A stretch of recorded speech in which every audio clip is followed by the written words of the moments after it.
Okay, this is another not so great map statement, but I think it's a little better than the one before.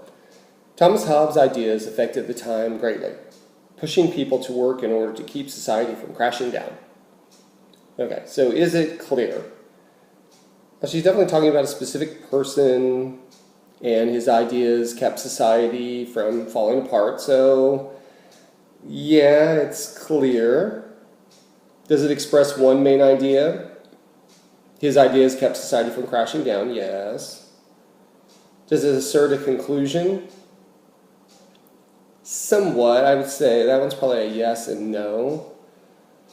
I mean, clearly his ideas kept society together, but we don't know what those ideas were. And so that's going to lead to our next one. Does it use specific language? This is very vague. Which of his ideas? He had many, so which of them, was the one that kept society together? Pushing people to work. Again, that's very unclear. And to keep society from crashing down. Well, that crashing down thing also is kind of vague. I don't know what that means. Does that mean falling apart economically, politically, socially? Again, the language is not specific. It's way too vague.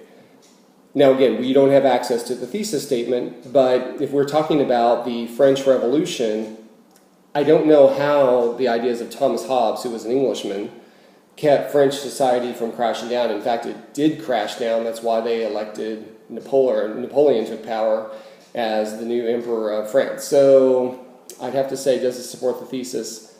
Not very well. So again, I think what you see here, it's a better attempt than last time. The language is a little better. It does express a reasonable idea.